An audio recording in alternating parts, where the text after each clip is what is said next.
Committee will come to order this morning. I want to welcome everybody to our Work and Welfare Subcommittee hearing this morning. The title of our subcommittee today is Leaving the Sticky Notes Behind, Harnessing Innovation and New Technology to Help America's Foster Youth Succeed. I want to welcome all of our witnesses here today, which I'll introduce after my opening statements, and want to welcome the members here to this very important hearing today. A special thank you and welcome to our witnesses for traveling here today. I'm Congressman Darren LaHood, the chairman of the subcommittee, and I represent Illinois' 16th district, which covers much of central and northwestern parts of Illinois. This will be our second hearing as part of the committee's bipartisan work to modernize and reform the Chafee foster care program. During our hearing in June, we examined challenges youth face when aging out of foster care. Witnesses highlighted that many of our foster youth are not aware of resources offered through the Chafee program and raised concerns about states not drawing down all of their available federal funds. Our hearing today will focus on how technology and innovation can help caseworkers better support transition-age foster youth. Last week, I had the honor to join President Trump and First Lady Melania Trump for the signing of an executive order titled Fostering the Future for American Children and Families. The executive order includes a call for the modernization of state child welfare systems and expanding the use of technology. And I am committed to help advance those priorities through our work on this subcommittee. Youth aging out of foster care are one of the most vulnerable populations in our country. 80% of foster youth experience trauma before adulthood, and nearly half have been diagnosed with mental health conditions. Foster youth have higher rates of educational dropout, early pregnancy, and unemployment. One of the most significant barriers that I'm concerned about is access to stable housing. One estimate finds that nearly 35% of former foster youth experience homelessness by age 21. Programs like Chafee play a critical role in assisting youth by helping them develop life skills, access housing, and enroll in education and training. And we know caseworkers are at the forefront of youth's experience. Caseworkers help youth navigate programs, plan their future, and work towards successful independence. Yet many states face significant costs and lengthy timelines to modernize state systems.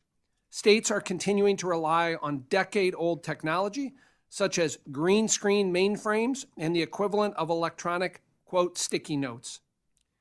This increases administrative burden and fuels high turnover and burnout among caseworkers. It certainly does not advance our goal of improving outcomes for foster youth. Child welfare systems have not kept up with the pace of technology, and it's children and caseworkers that have felt the most impact. When caseworkers rely on spreadsheets or clunky software applications to track cases, it does not create an optimal environment for identifying unmet needs or helping youth cultivate relationships with family and kin, things that are foundational to success.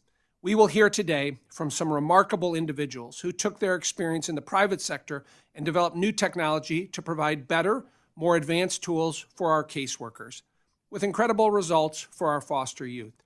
I'm convinced that federal Chafee funds could have more of an impact when paired with modern technology and newer case management tools.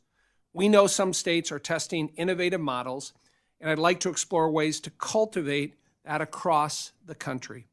I look forward to working with my colleagues on the subcommittee and the full committee to take what we have learned from these hearings to develop ways to improve Chafee and other federal programs supporting our foster youth. Thank you again for our witnesses for being here today, and I look forward to a substantive and productive hearing today. With that, I now recognize the ranking member and my friend, Congressman Danny Davis. Well, thank you, Mr. Chairman, for calling this hearing.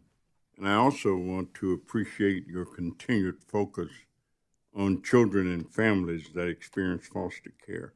And I look forward to working with you again, and appreciate all of our witnesses for being here today as well.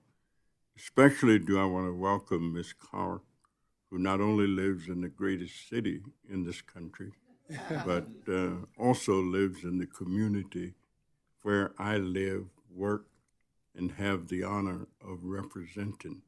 So thank you very much for your work and for being here. Over 3,000 youth between 16 and 20 live in our home state of Illinois. Despite important policy improvements over the past few decades, our foster care system continues to fail many of those youth and their peers in other states. We have a big problem, and it will require a big solution. The answer begins with hearing the voices of youth who experience foster care. We know that they are still struggling to overcome the trauma they experienced before and sometimes while in foster care. They need high-quality health care and mental health services. They need the basic tools of adulthood, an education, a career path, a driver's license, life skills, and most of all, they need love and stability, a stable home, and the support of family, both blood family and chosen family. Our subcommittee has an opportunity to make some simple changes that would ensure that youth can access essential supports right now. In some cases, we need to provide more information or more money to states so that they can do things we know work, like helping youth secure driver's license, safe housing, permanent families, and legal services to remove barriers to employment, education, and well-being. In others, we just need to change an outdated rule or make sure youth and caregivers know about resources that are already available.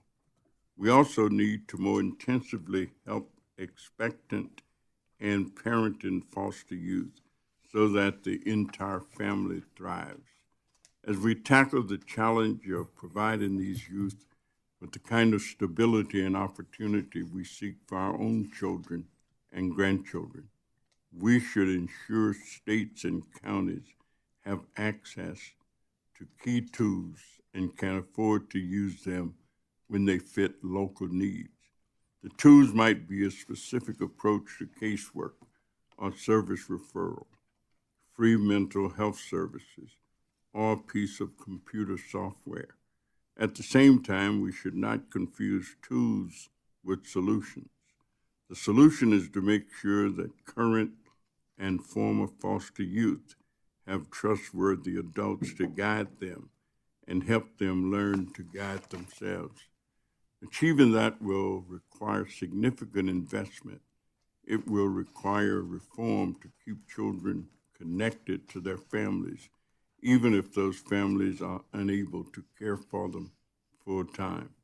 And it will require recognizing that these youth, like their peers, will likely need financial support and a guiding hand in early adulthood, well after age 18. Our challenge has recently gotten much harder.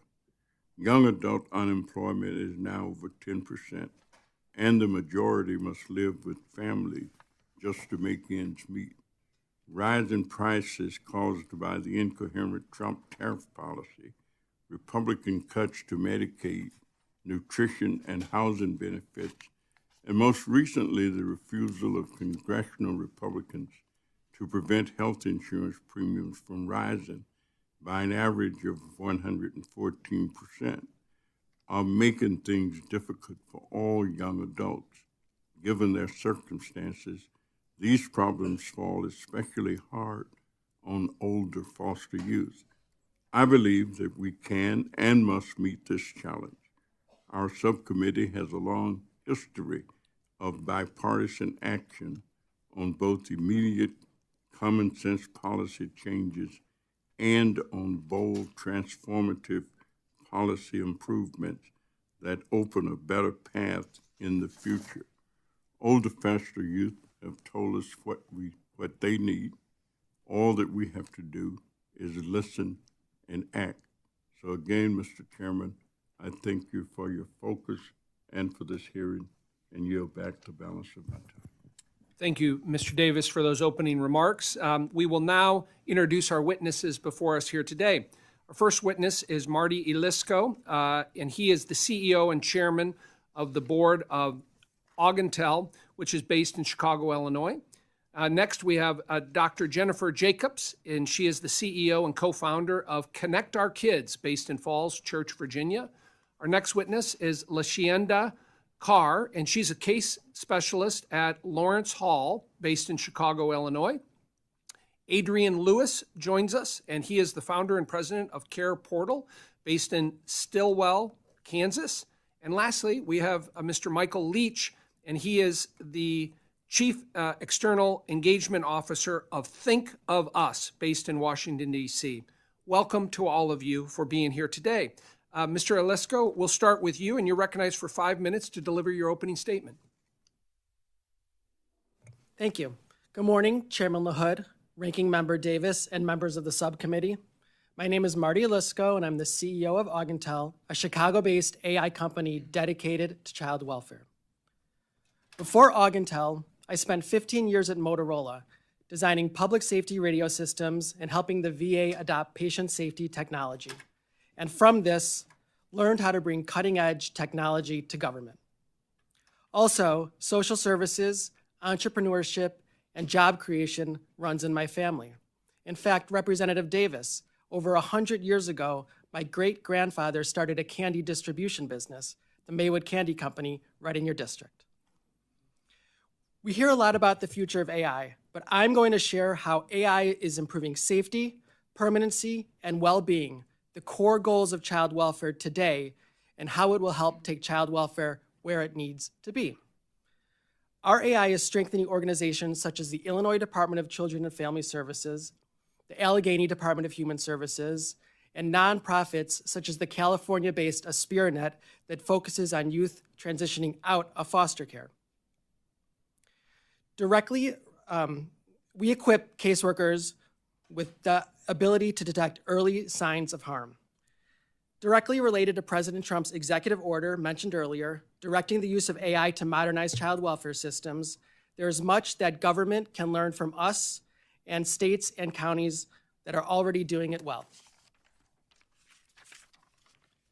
Child welfare workers are some of the most dedicated professionals in government. They are the lifeline between children, families, and the support they need, but have too much administrative and compliance work and too little insight into the children and families they care for to get the job done.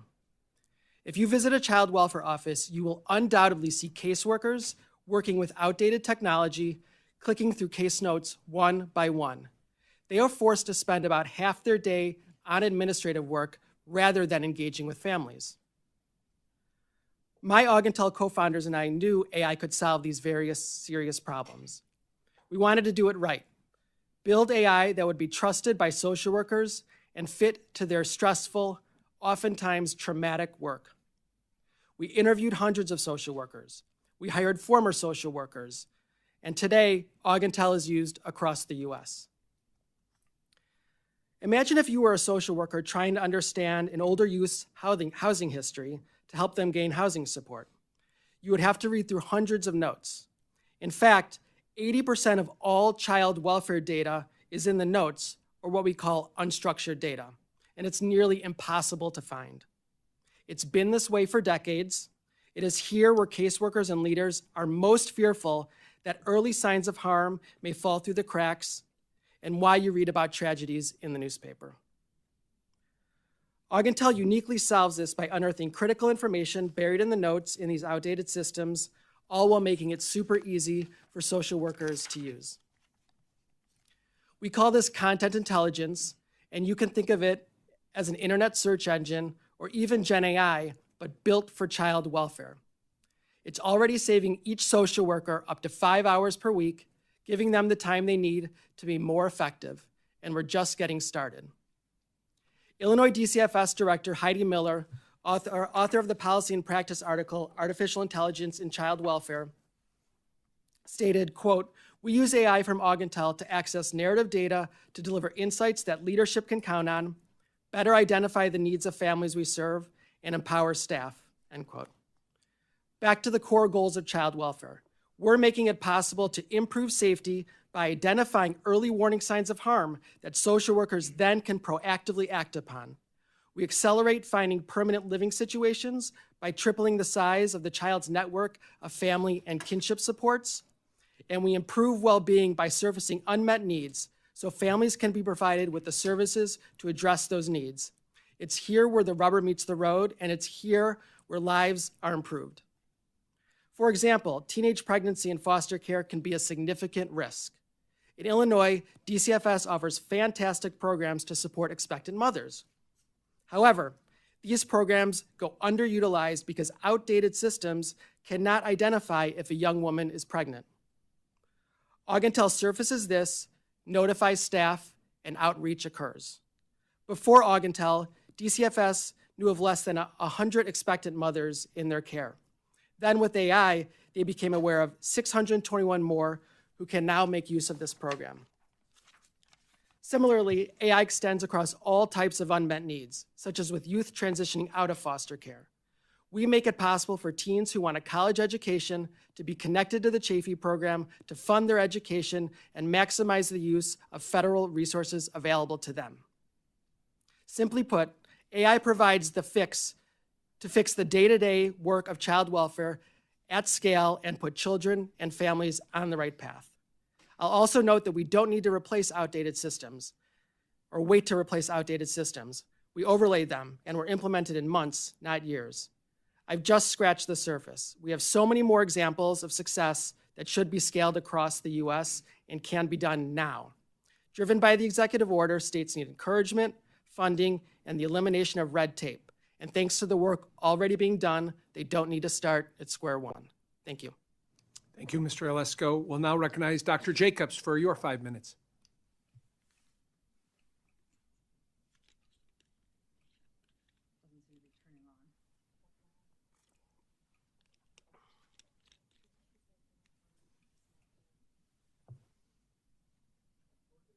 I don't think it's working.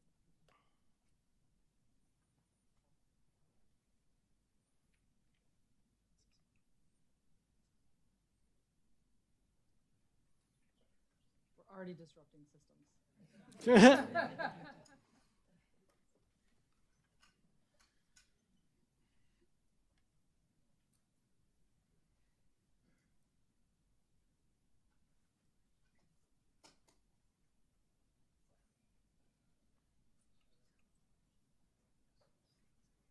Should I switch these? Yeah. Sure, Yeah. happy to. We'll slide this over.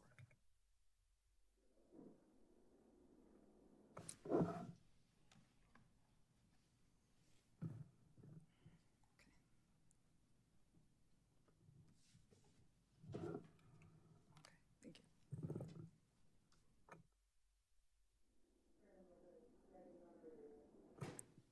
And members of the subcommittee, thank you for the opportunity to speak with you today. My name is Dr. Jennifer Jacobs, and I am co-founder and CEO of Connect Our Kids. I'm a West Point veteran, an Army veteran, and a nuclear engineer who spent most of my career working to counter nuclear terrorism. But 14 years ago, I read an article in Time magazine and realized that some of the work done in the counterterrorism space is similar to what's needed to help keep kids in foster care connected to their most important relationships. Both connect large networks of people and data to affect the future of someone in the center. The difference is just that one centers around a terrorist and one centers around a child. But while the national security space has multi-million-dollar software with data search and management capabilities, the foster care space was doing essentially the same work with sticky notes and Excel.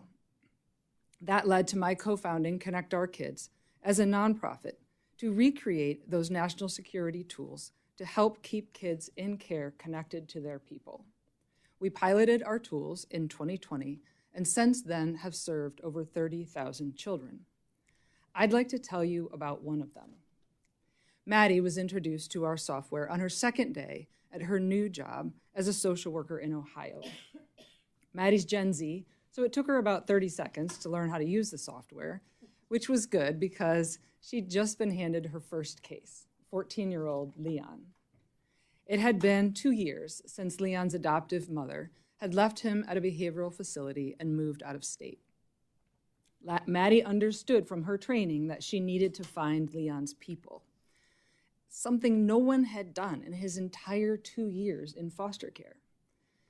With the help of our software, Maddie was soon speaking with Leon's biological aunt, who, as it turned out, lived just 6 blocks away from where Maddie was sitting in her office.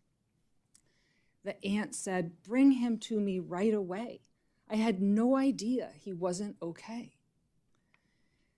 Leon went to live with his aunt, and he got to meet his 2 cousins, his 2 full brothers he didn't know he had, and his birth mother. Maddie went to visit him a month later, and she said, "It's like he's always lived there," because Leon had found his people. While Chafee funds are often used on education, employment, housing, health, and financial capability, a 6th goal sometimes gets overlooked: meaningful, permanent connections with caring adults. That 6th goal, strong relational health, includes the concepts of belonging and identity, and it is the foundation that makes the other 5 possible. Without it, progress in education, housing, health, and employment is very hard to sustain. Humans need belonging and identity in a way that tangible supports cannot provide. There are some relevant parallels with the military. 1 in 4 foster youth meet the criteria for PTSD, more than double the rate of U.S. war veterans. Injured soldiers medevaced from their combat units can experience a dangerous loss of identity and purpose, even while receiving world-class care for their physical wounds. When youth lack the identity and belonging of feeling claimed and valued by their own, they face higher risks of homelessness, incarceration, unemployment, trafficking, victimization, and poor health. By contrast, when they have strong relational health, their outcomes improve dramatically. Relationships matter. They are the protective factor that makes everything else possible. But relational health is difficult to measure. You can count housing vouchers and job placements. It's harder to quantify belonging, trust, and connection. But across the military, education, government, medicine, we routinely invest in essential skills, leadership, judgment, resilience, that are hard to measure but foundational to success. Relational health belongs in the same category. And this matters for Chafee because when a young person ages out of foster care unsupported, their lifetime cost is roughly $500,000 per youth. For every 2,000 youth, that's $1 billion. Strengthening relational health is among the most cost-effective strategies available. I recommend issuing clear federal guidance that Chafee funds can be used for the building blocks of family connection efforts, and allowing a portion of unused Chafee funds to be centrally invested in relational health education so states do not have to build these costly initiatives alone. When we surround young people with people who know them, love them, and show up for them, that web becomes not only their safety net, but also their launching pad. Thank you for the opportunity to testify today. Thank you very much, Dr. Jacobs. Ms. Carr, you're now recognized for 5 minutes. Good morning. Thank you, Chairman LaHood, Ranking Member Davis, and members of the subcommittee for your leadership, for holding this important hearing, and for inviting me to share my story and perspective. It is truly an honor to be here. My name is Lasheunda Carr. I have more than 9 years' experience at Lawrence Hall, a nonprofit organization that supports young people across Chicago through various programs and resources, including foster care services and transitional living programs. For the last 5 years, I have incorporated the Youth Villages Lifestyle model into my work. Growing up in Chicago, I saw firsthand the challenges that many people face. 2 people close to me, a high school friend and my own brother, experienced instability after losing their caregivers. Watching them navigate life without permanency is what moved me into social services.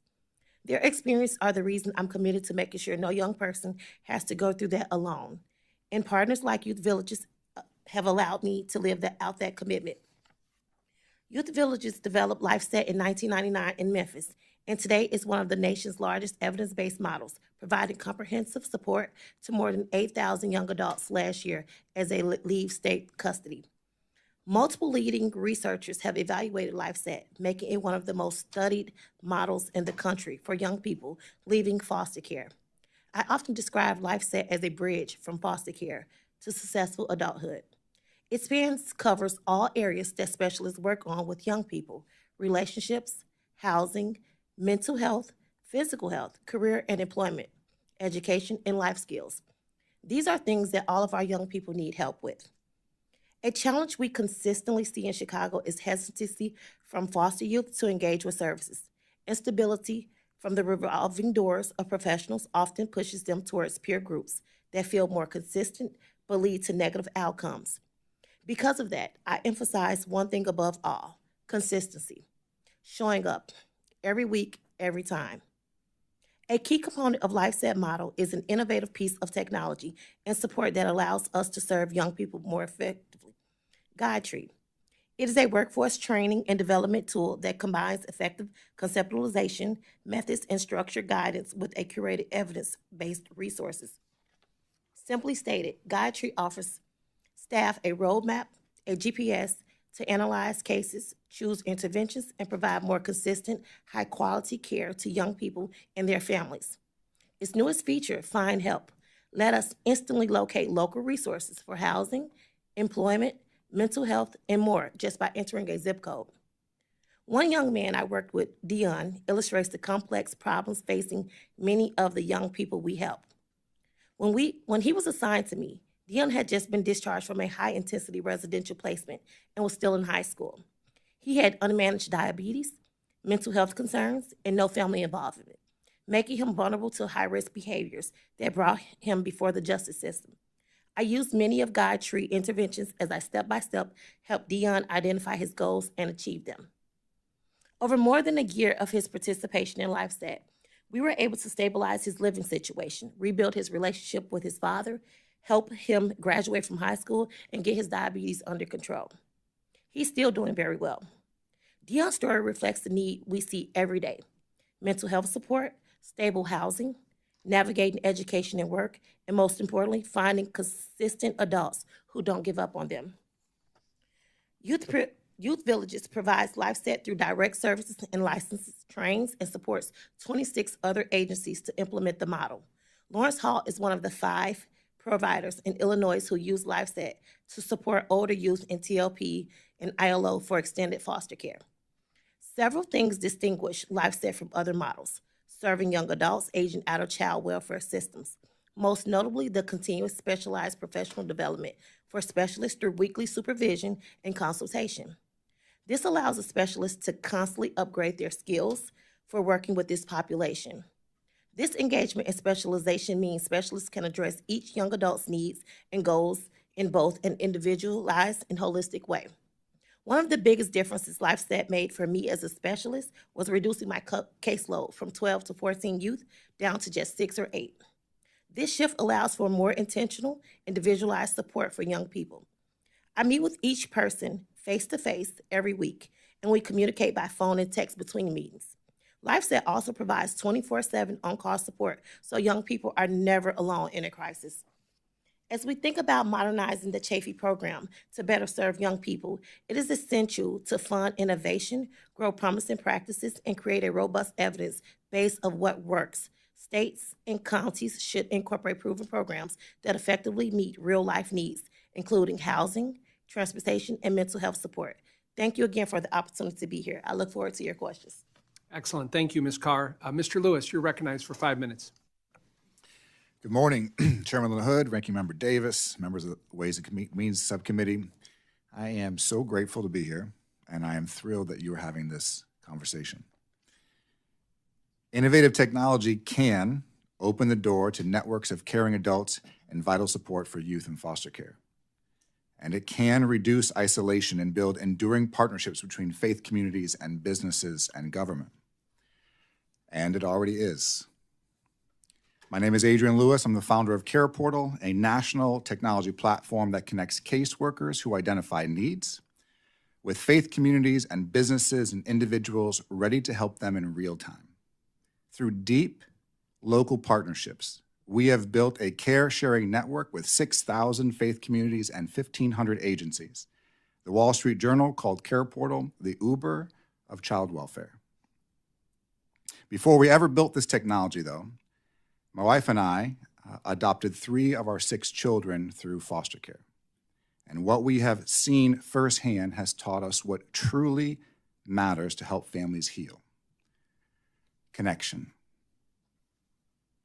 At the June hearing, Chairman LaHood said that our goal should be to help young people gain employment, obtain housing, and create meaningful connections with adults. Meaningful connection is what CarePortal was designed for. We believe that everyone has a role in supporting youth and families in child welfare, and CarePortal makes that possible at scale. And so far, responders in the CarePortal network have met the needs of 6,004 youth aging out of foster care. Micaiah was one of those youth. She was about to turn 18 and age out of the foster care system, and she was pregnant and alone. And when I say alone, I mean she had no family, and she had no resources. But she did have a caseworker who had CarePortal, and her caseworker submitted a request on the platform for a crib and some baby supplies. And within hours, the Denbo family from a nearby faith community responded, and they delivered the items and began a relationship with Micaiah, hosting her baby shower, helping her get through driver's ed. The Denbos went from neighbor to friend to family. And because of that connection, Micaiah's baby never entered foster care. Today, she's an amazing mom, mentoring other youth aging out of the foster care system, and that is the power of meaningful connection. CarePortal reaches beyond youth aging out across the entire spectrum from prevention to permanency. And as of today, our network has helped 608,970 children and caregivers across 39 states, including all those represented by this subcommittee. Requests range from a bed for a grandmother raising her grandson, to a car for a new father to get to work, to groceries for a struggling young mom. Each request is an opportunity to provide both resources and relationship for families in crisis. But to truly support families, we must also support the professionals who serve them. In a survey with over 70,000 responses, 96% of caseworkers said that connections through CarePortal made them feel more supported in their work. This aligns directly with the Fostering the Future initiative announced last Thursday, which places technology and faith community partnerships at the center of improving connections for children and families, and CarePortal is already delivering on that vision. And thanks to you, last year's bipartisan Title IV-B reauthorization now enables promoting safe and stable family funds for digital portals, facilitating community support to families. Recent HHS guidelines also clarify that Title IV-E dollars may be used for service referral and outreach tools. Much is being done, and there are some additional things that could be done. 1, authorize and incentivize states to use CHAFE funds for technology that strengthens relationships and expands access to concrete supports. 2, repurpose returned funds to create a set-aside for scaling technologies like CarePortal that increase connections, boost efficiency, and engage youth. And 3, offer an enhanced federal match for states adopting technologies that improve relational permanency and streamlined administration of CHAFE funds. Together, these steps would help to mainstream care sharing, creating an on-demand community network as accessible as ride sharing, supporting youth aging out and reaching more than 1 million children and families each year from prevention to permanency. In closing, government cannot love a child, but neighbors can. My hope is that you will take this innovation and empower neighbors to see and serve their most vulnerable neighbors, one meaningful connection at a time. Thank you. Thank you, Mr. Lewis. Mr. Leach, you're recognized for 5 minutes. I think we're having the same issue as that one. Innovation.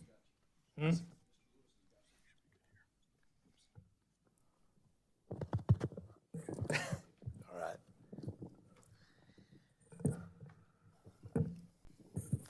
Chairman LaHood, Ranking Member Davis, and members of the committee, thank you for the opportunity to speak with you today. My name is Michael Leach, and I serve as the Chief External Engagement Officer at Think of Us. Before this role, I spent more than 20 years inside state systems. In Tennessee, I was the Director of Systems Integration, Director of Continuous Quality Improvement, Director of Independent Living, and I ended as the Deputy Commissioner, and in South Carolina as the State Director of Social Services. I share that because in those roles, I had the authority to pick up the phone and call the governor when something wasn't working. And yet, even with all that authority, I spent too many nights knowing we weren't meeting the needs of young people counting on us. In my 2 decades, we're still seeing the same outcomes. We poured everything we had into supporting older youth, every Chafee dollar, every ETV dollar, and it still wasn't enough. No matter how hard we pushed, young people slipped through our fingers. That's the truth I want to start with today. Jasmine entered care at 14 after experiencing sexual abuse at the hand of her mother's boyfriend. I'll be honest that Jasmine was difficult. She was angry in all the ways we expect from a young person who has experienced trauma. She was also bright, determined, and funny. She spent most of her adolescence bouncing between different families, group homes, case managers, constant turnover, and she never stayed anywhere long enough to build relationships. Jasmine didn't have anybody to rely on except for the system. She didn't have any family. She had no mentors, no coaches, no one who saw something in her and took her under her wing. To stay in extended foster care, Jasmine had to follow strict eligibility guidelines, but she was young. She had to do her thing, fail, do her thing, fail, make those mistakes. My fear was always, how many times is she going to make mistakes or make bad decisions before the system stops helping her and she's on her own with nobody? Where's she going to go with no job skills, with a high school education and nobody to guide her along the way? That's what happened. We lost her over time. She ultimately left care, and once she was gone, we couldn't help her. When I think of Jasmine, I think of my own teenage son. He needs what every adolescent needs. Someone to push him to try new things, to challenge him, to believe in him when he messes up. He has that. He has his mom. He has me. We show up. We drive him to practice. We push him to join a club. We stay present when he struggles. We love him for exactly who he is, no matter what. But Jasmine didn't have that. Every adult in her life was paid staff, specialists, caseworkers. And with all the turnover, no one stayed long enough to really know her. She needed the system to step in and play the role that family plays, to push her, to guide her, and stay with her long enough for trust to take root, to love her.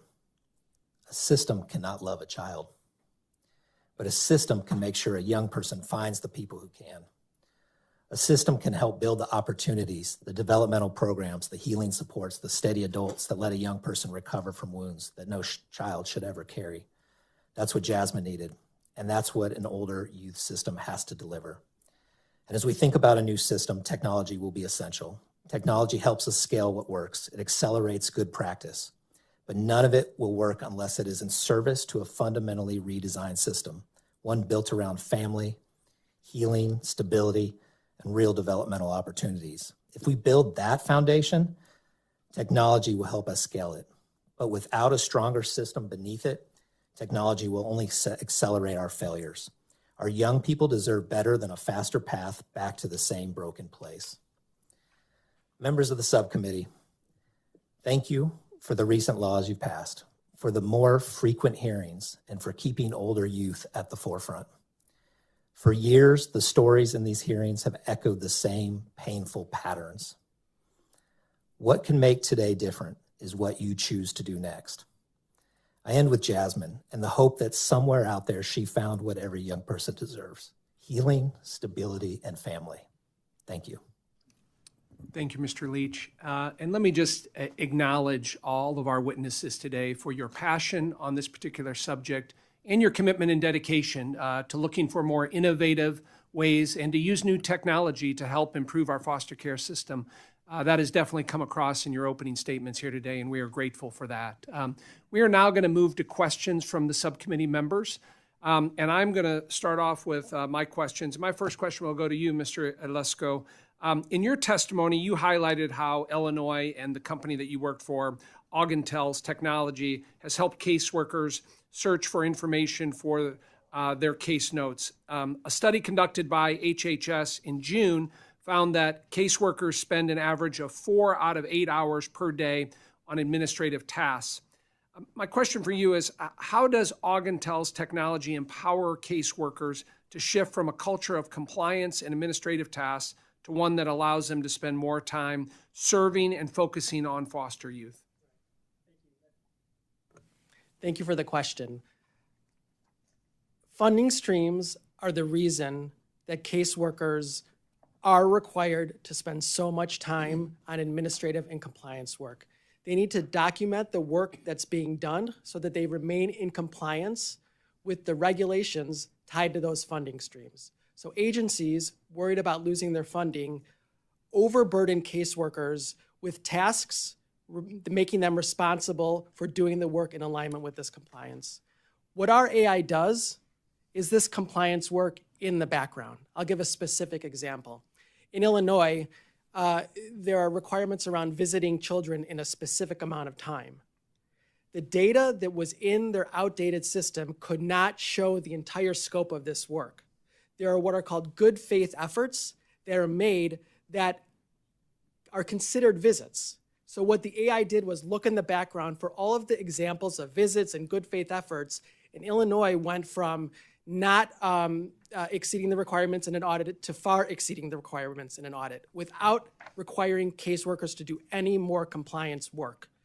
There are so many different audits that they're required to work on or complete documents for that it overburdens them. So what we're doing is giving them back time away from the compliance work. But more importantly, because we're giving them back time and because we're giving them back the data about families, we help them to establish trust with the children and families they're caring for. They don't have to ask that family to repeat their story over and over again every time there's a new caseworker on the case. That information is delivered to the caseworker, and what we've heard is that children are now finally feeling heard by the system because the caseworker is coming prepared to that visit with them or that phone call with them. It establishes this trust, and it establishes helping them get set on the right path. Thank you for that. Dr. Jacobs, in your testimony, you discussed the importance of identifying a supportive network for foster youth.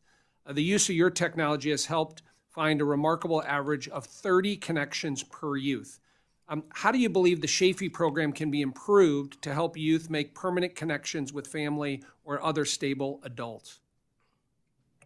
Thank you for that question. The Shafee program can be improved by making it clear that these funds can be used to help states build these family connecting tools, training, and education. As we've heard here several times, technology is not a solution, it's a force multiplier. So those who are going to use the tools need the training and education to understand why relationships matter so much for human beings. When they have that understanding, they dive into this work with a passion, and that's where technology allows their efforts to be multiplied. Excellent. Thank you for that. Ms. Carr, I'm going to turn to you next. Access to stable housing is something you talked about in your opening statement and is one of the top concerns when it comes to foster youth. According to federal data, 34% of foster youth experience some type of homelessness. Based on your experience as a caseworker, what do you believe makes the biggest difference in reducing homelessness? Thank you for that question. Based on my experience, I think that early on support and prevention methods, helps with supporting and reducing homeless and youth that's in the age population that I support. Utilizing GuideTree, it helps us to recognize drivers that will help support the youth with their transition. For example, the case that I used, Dion. When I got that youth, I basically went through this portal, GuideTree, found some interventions and some things that I can work on that would benefit him. One of those resources was pulling family supports. Through pulling family supports and working with that young man, I was able to get information for his father and able to bridge that gap and get them back together and stabilize his placement in the community. Thank you for that. Mr. Lewis, I'll turn to you next. In my home state of Illinois, CarePortal has served more than 2,000 foster youth and families involved with the child welfare system over the past 3 years. Is CarePortal able to track outcomes for youth, and how do you assess performance to ensure resources are getting where they're needed? I appreciate the question. 2 parts there. On the first part, where we've seen the most evidence of success is through the lived experience of caseworkers and responders and people engaging with the families. Remember, what we're after here is meaningful connection. We're after establishing relationships where love and stability and support of a family can make a difference. And so the one example I gave you, the 70,000 caseworkers who were surveyed, we have tons of that kind of data. Where we are building our credibility and our opportunity here is through outcomes like evidence-based research. We have the beginnings of one in Florida, but we have lots of opportunity to go deeper in that. So there's room with resources to be made available for us to do more research to just prove how relationships make a difference in people's lives. As far as resources are concerned, this is the beauty of it. The caseworkers are the ones who close the requests. So when a caseworker submits a request on behalf of a mom who's trying to keep her kids out of care or a youth who's aging out, the caseworker has a relationship there already, and the caseworker is the one who says, yes, so-and-so from the community met this need, and now I can close it. And so the reliability of the need actually being met comes because the caseworker says it happened, and if the caseworker says it didn't happen, then it didn't. Thank you for that. That concludes my questions. I'm next going to turn to the ranking member, Mr. Davis, for your questions. Thank you, Mr. Chairman, and thanks to all of the witnesses. Mr. Leach, in your testimony, you said that the #1 predictor of a youth's success is being loved and knowing they will continue to be loved. And I noticed that Mr. Lewis indicated and suggested that government cannot necessarily love a youth, but certainly neighbors, caseworkers, and all of the rest of us, certainly as individuals and as agencies, can. So, Mr. Leach, based on your extensive experience in Tennessee and South Carolina, what would you say are the most effective ways for child welfare programs to ensure economic and housing stability, as well as connection to loving relationships for these older young people? Thank you for the question. I think first and foremost, I think the best thing we can do for young people is work to prevent them from coming into foster care.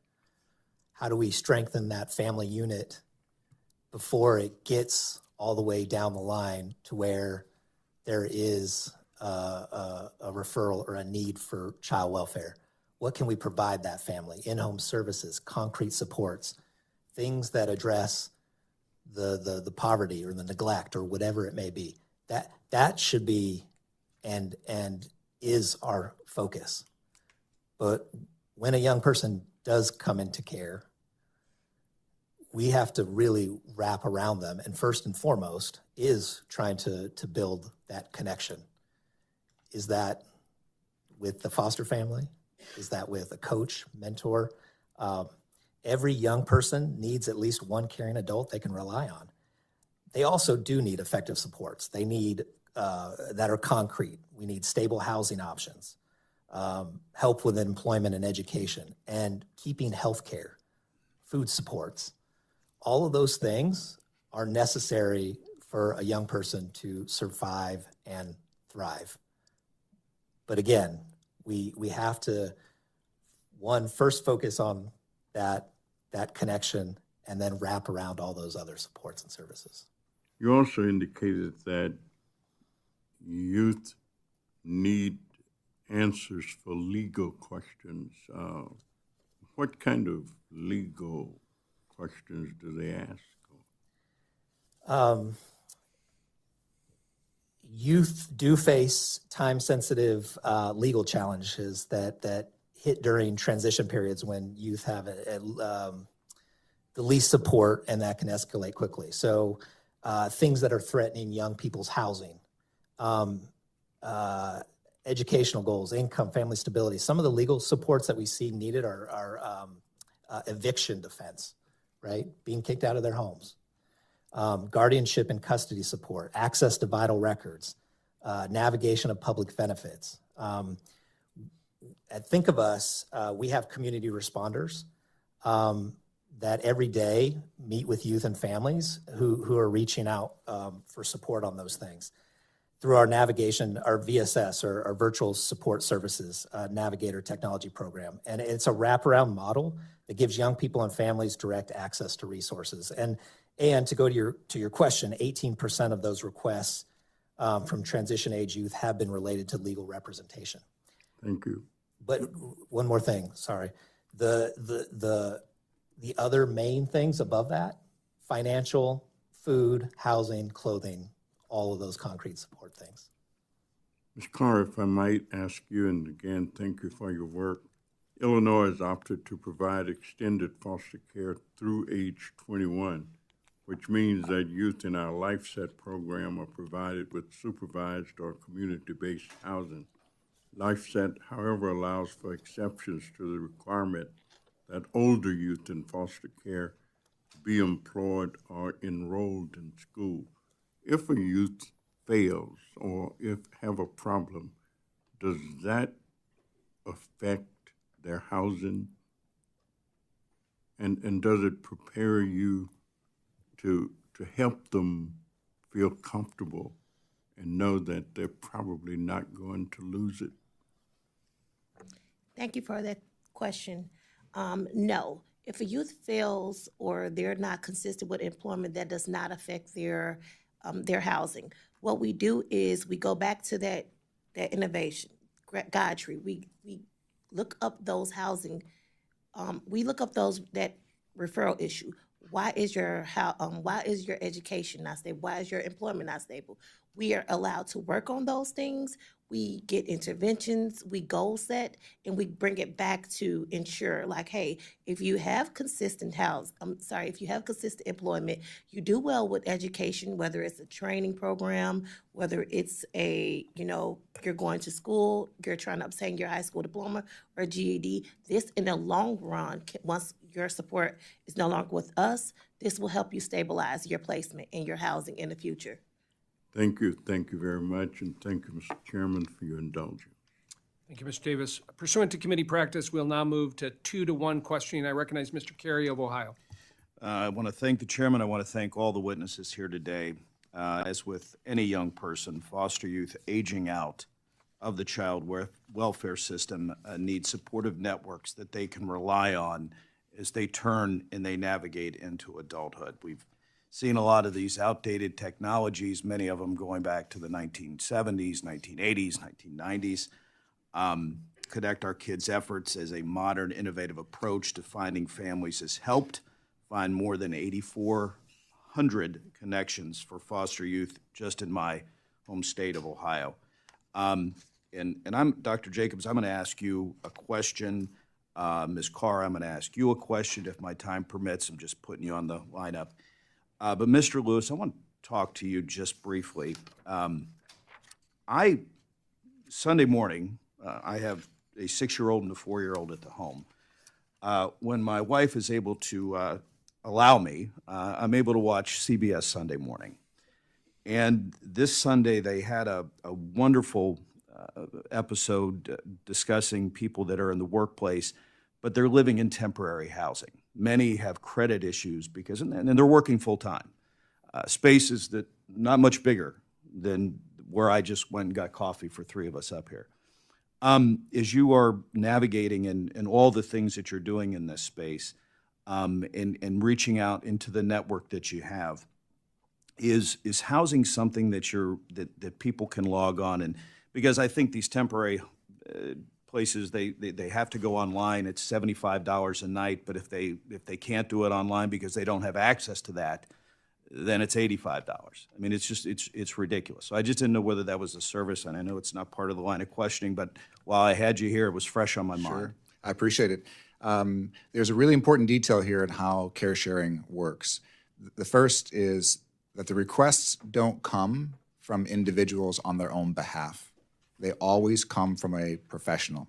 So a caseworker working for child welfare or for a school or for a homeless shelter, in the case that you described, a caseworker would say, hey, we have this family who's currently living this situation, and here is what they need. That provides the credibility and the trustworthiness so that the responders, when they receive that notification instantly, they don't have to wonder, is this need valid? Yeah. They just have to wonder, should I or can I meet this need? And so whether it's homelessness and there's a family on the street, or whether it's a father who needs a car, or whatever it is, the credibility through the vetting of the request is actually what establishes the value. And we have seen, to the point that you're making, many times where a family who is in a homeless or on the edge situation is vouched for by a caseworker, and that need is met, and they are moved from bad situation to better situation. Thank you, Mr. Lewis, and I do want to follow up with you on that. Dr. Jacobs, number one, appreciate your service. But can you describe the outdated methods of families finding that exist in the state child welfare agencies, and how can states take a more technological approach to this? Thank you. Existing and previous technologies ranged from paper, making family trees on paper, making notes on sticky notes that get lost and fall behind the desk, to long lists in Microsoft Excel or Microsoft Word, notebooks that get left on the Starbucks counter, and everything in between. We have developed tools to help not only keep that information collected in one place for easy access, as many of our users will say, now I can see everything in one place, but also to allow a team to work together and to see that information together. We have also found that it's not enough to have technology. Technology is a multiplier. You need to have the people using it, but it's also important to understand why you're using the tools that are being used. Our tools are not simply case management. That's not really what they're designed for. They're specifically custom designed for the purpose of finding that network of the youth's own people. And we've also recently launched what we're calling Connect Our Kids University, an online, on-demand professional education system that allows social workers to learn why relationships are so important and how neuroplasticity affects the ability to heal. Doctor, I really appreciate it, Ms. Carr. I was going to ask you a question, but my time is out, so I will submit your question for the record. And with that, I yield back. Thank you, Mr. Carey. Recognize Mr. Yakum of Indiana. Thank you, Chairman LaHood, for holding this hearing, and also thank you to our witnesses for being here today to discuss some important and bipartisan issues. I'd like to start by thanking Mr. Lewis and the CarePortal team for your incredible work in my home state of Indiana.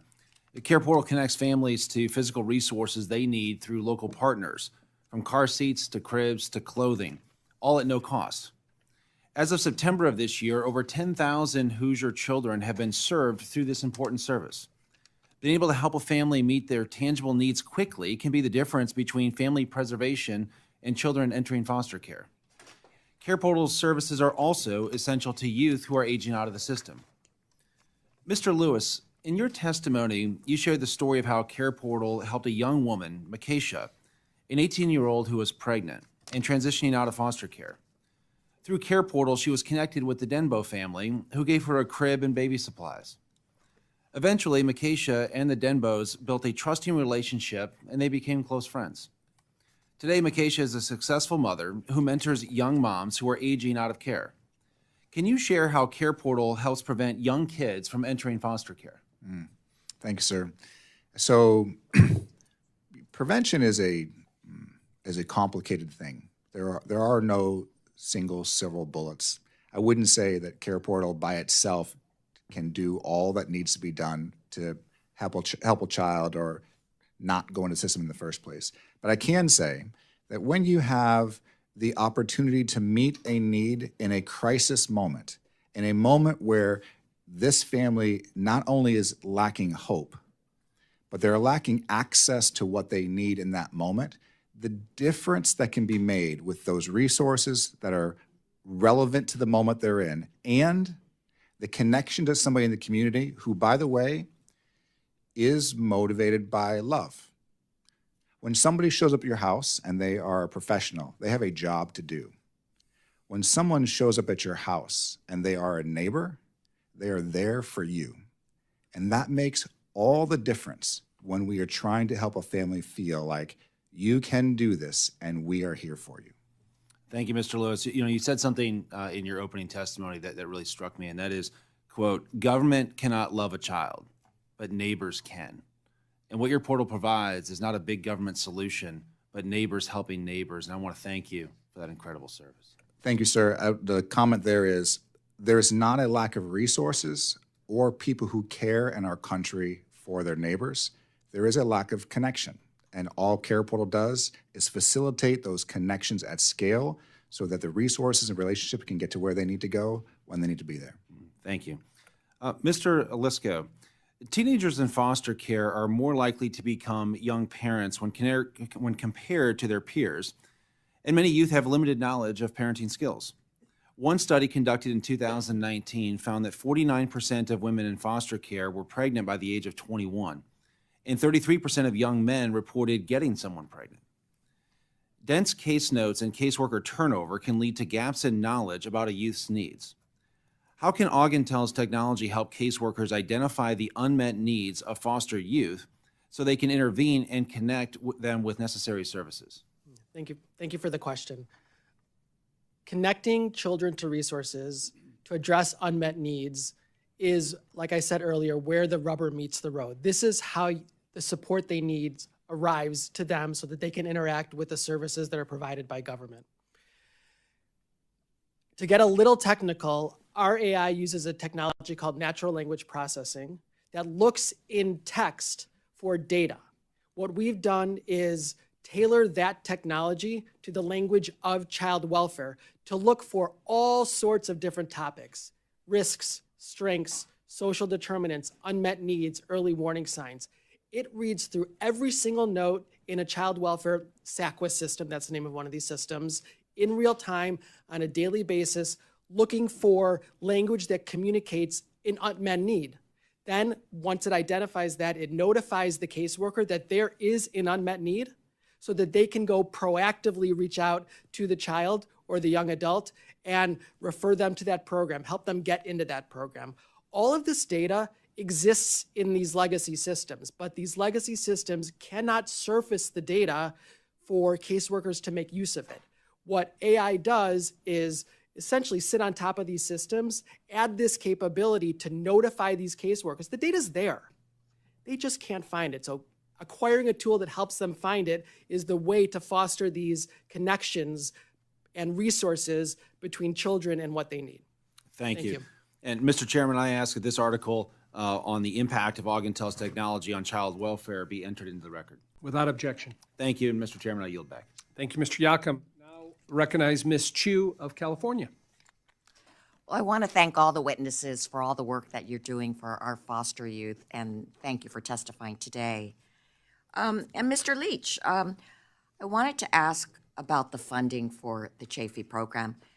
Since the Chafee program was founded in 1999, 26 years ago, for the in fact, for only 1 year did it not have just level funding. For all those years, it was just level funding. And as a result, Chafee has done an amazing job, but sometimes with very limited funds. And it was During the pandemic in 2021, that Congress did provide an extra $400 million for the Chafee program to help states better meet the needs of older foster youth. I understand you led South Carolina's Department of Social Services during that time. Can you talk about the difference that this temporary increase made in terms of the services and support that South Carolina was able to provide to older foster youth? And what would it mean if Congress was able to provide a permanent funding increase for Chafee? Yeah, thank you for that question. That temporary Chafee increase made an immediate and measurable difference in South Carolina. It allowed us to stabilize housing for every young person who was on the brink of homelessness, right? People didn't have jobs at that point in time. They were losing their jobs. Things were closing down, couldn't pay their rent. That helped cover those young people for that period of time. We expanded access to laptops and technology so they could stay connected to school and work. Covered critical mental health supports due to isolation and other things that were going on. We provided direct financial help for jobs and income that disappeared almost overnight. And for the first time, we could meet the needs quickly without forcing young people to navigate a maze of paperwork. It was amazing. It allowed us to act more like parents that these young people deserved. And at the time, we inquired to see if there was additional dollars that we could apply for because we had spent it. And many other states weren't able to spend it in time due to the timelines. So we were able to get more dollars 2 different times to make sure our young people's needs were met during that time. If there was that flexibility this day, then we would be doing a lot better. Thank you for that. And now I'd like to ask about a specific program within Chafee, the Educational and Training Voucher, or ETV program, which helps older foster youth to be able to afford higher education. Right now, only about 1/3 of foster youth who attend college receive an ETV. And we know that this is partly because many aren't aware of the program. So even though they may desperately need help with all, the tuition, the books, everything during that time period, they may not have access to these funds. And in fact, I recall just earlier this year when we had a foster youth testify right before this very committee, he said he did not find about the ETV, these vouchers, until it was too late to use it. So we need to have a better way of telling our older foster youth that this exists.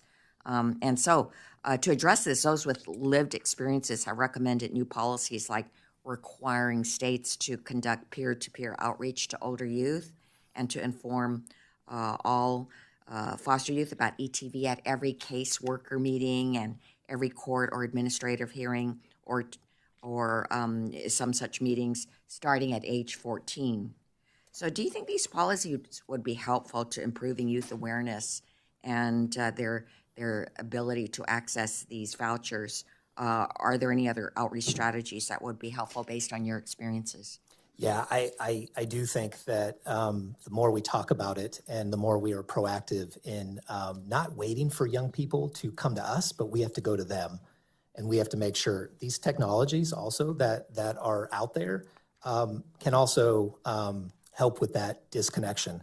I think one big reason young people don't use ETV sometimes is because college still costs more than the voucher covers. Yeah. Right? Yeah. $5,000? I mean, maybe back 20 years ago. Yeah. So, why bother, right? All the paperwork I have to do to get that amount of money and still have to figure out how to cover the rest, right? Even with Pell and other stuff, it's expensive. And there are other barriers. Again, like you said, don't know about the program. They have, lots of forms to fill out. They're moving frequently, losing paperwork, and have to survive, right? Like, it's hard to think about education and employment and those things when you're just trying to get by and get through. And that's really hard. Now, we can do a better job for sure with connecting, but there are some other things within the system we need to redo. Thank you. I yield back. Thank you, Ms. Chu. Mr. Miller of Ohio is recognized. Thank you, Mr. Chairman, and thank you to our witnesses and for your testimony here. Really appreciate the lived experience, and it's very helpful for someone like me, and I believe every member, regardless of political affiliation. So thank you very much. Today, the subcommittee examines how technology and innovation can help foster youth successfully and transition to a bright future. Last week, in an executive action, the Trump administration highlighted their own efforts to harness federal support, technology, and strategic partnerships to provide young Americans in or transitioning out of the foster care system with the tools they need to become successful adults. This initiative includes establishment of a Fostering the Future program to develop partnerships with agencies and leading private sector organizations, academic institutions, and nonprofit entities to create new educational and employment opportunities for individual and foster care system. The John H. Chafee Foster Care Program includes valuable resources such as education and training vouchers, ETVs, to assist youth with the cost of higher education. These create pathways to long-term stability and success, reaching students enrolled at Cuyahoga County Community College, impacting my congressional district, and setting a solid foundation for long-term success. Additionally, organizations such as Foster Success in my home state of Ohio and other regions support teens and young adults transitioning out of the foster care and reaching their goals. Ohio's ETV program is a federally funded, state-administered effort that provides financial and academic support for young adults who have left the foster care system and are enrolled in qualified colleges, universities, or vocational education. Noting the challenging outcomes of youth who age out of foster care, as only 56% of former foster youth transition to full-time employment, we must empower those in foster care to meet their full potential. Ms. Carr, one of my top priorities in Congress has been to expand career opportunities for our youth. While the Chafee program ETVs are primarily used for 2- or 4-year degrees, President Trump's recent executive order calls for increasing flexibility to expand access to short-term credential programs.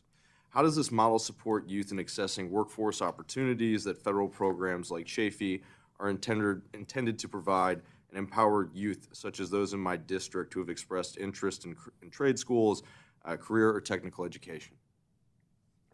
Thank you for that question. To circle back what Ms. Chu initially asked, what we're doing in Illinois is we're getting away from the paperwork. We're sending links directly to those youth phones so that they're aware of ETV, and we're bringing that to them as soon as they enter our care. Like as soon as they come to us, the transitional living program through LifeSet, we're letting them know, hey, you don't have to just think about a four-year university. Right now in this economy, that is extremely expensive.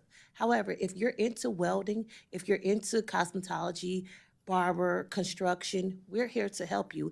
And these funds, this is where the ETV funds really show up and show out. While they're not, they don't really put a dent in the university funding, or I'm sorry, the university amount, it really helps, and it goes a long way in those welding programs, in those trade programs. So what we're doing is we're brainstorming with the youth. Hey, you don't have to go to a university. I understand. We're not going to push a university on you. You are the driver. What do you want to do?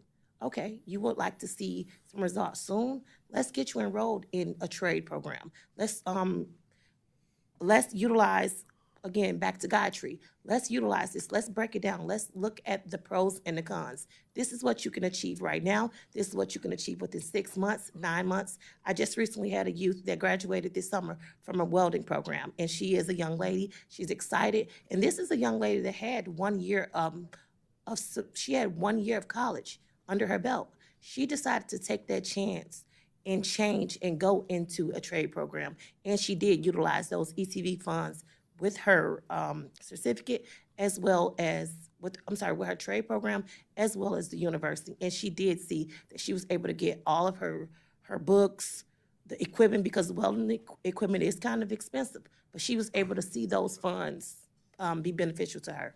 Yeah, thank you very much for that answer. And I think you all are hitting the nail on the head when it comes to connectivity. And there's a bit of a generational problem throughout our country and in many places, right? But from what I can see is that whether we like it or not, even my daughter, who is just 2 years old, right, is already looking at things like this. Now, she doesn't have one and hopefully won't for a very, very long time, okay? No, don't say that, Mister.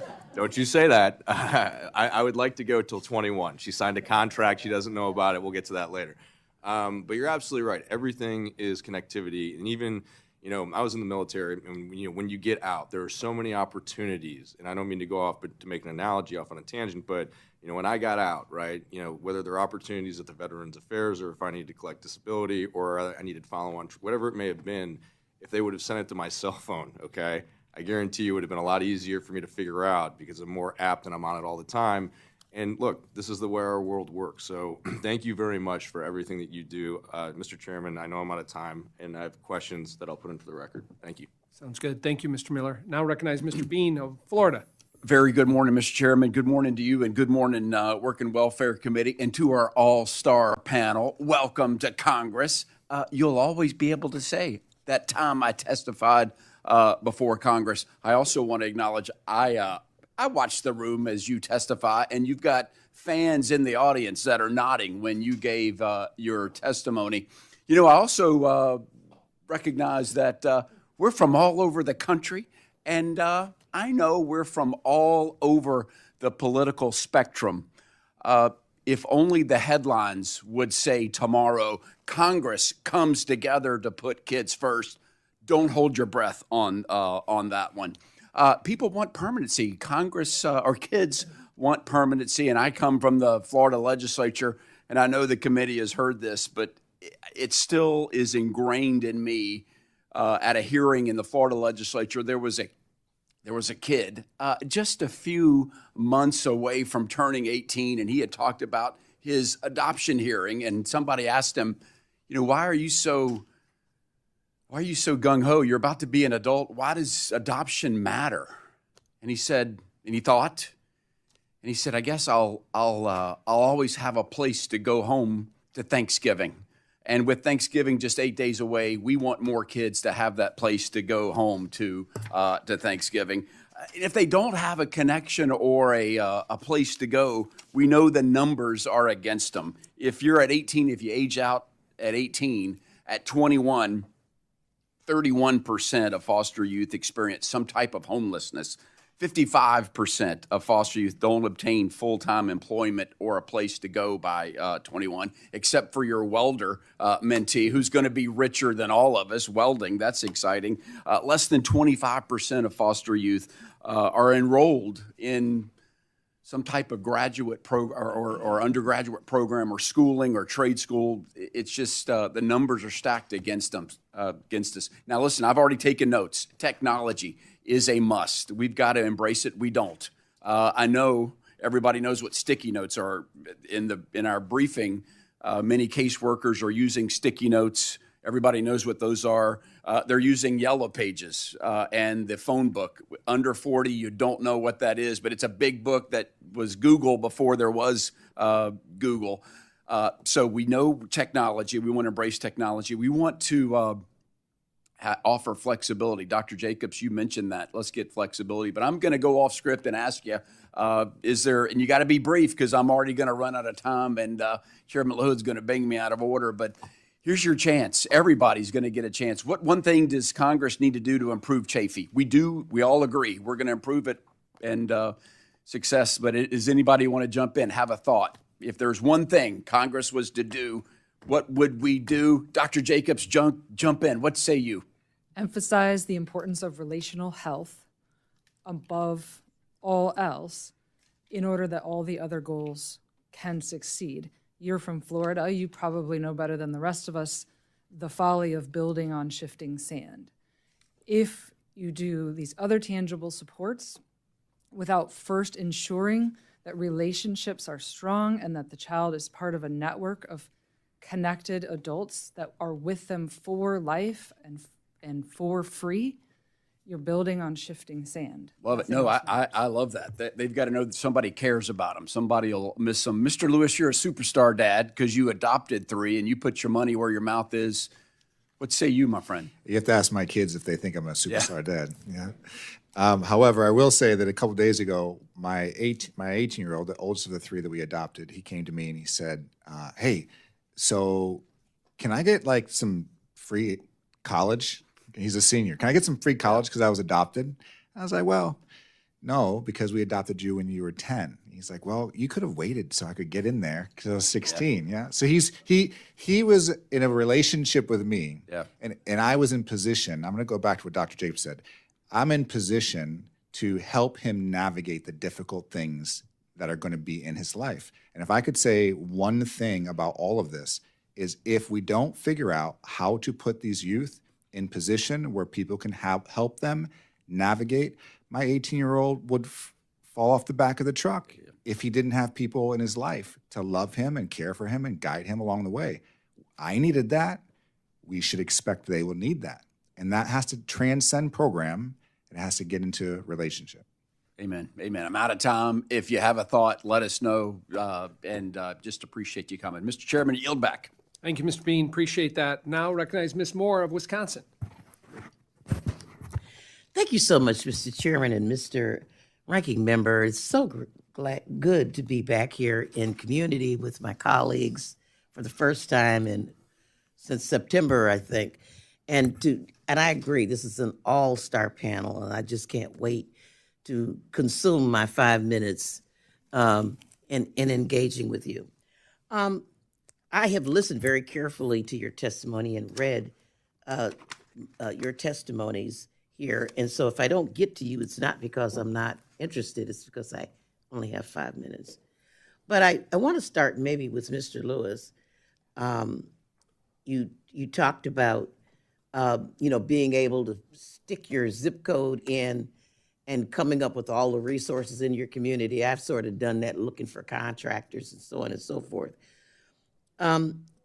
What are you relying, just very quickly, these resources, are most of them going to be private resources, like you talked about your churches and other things people can Google and they'll find private resources versus governmental resources?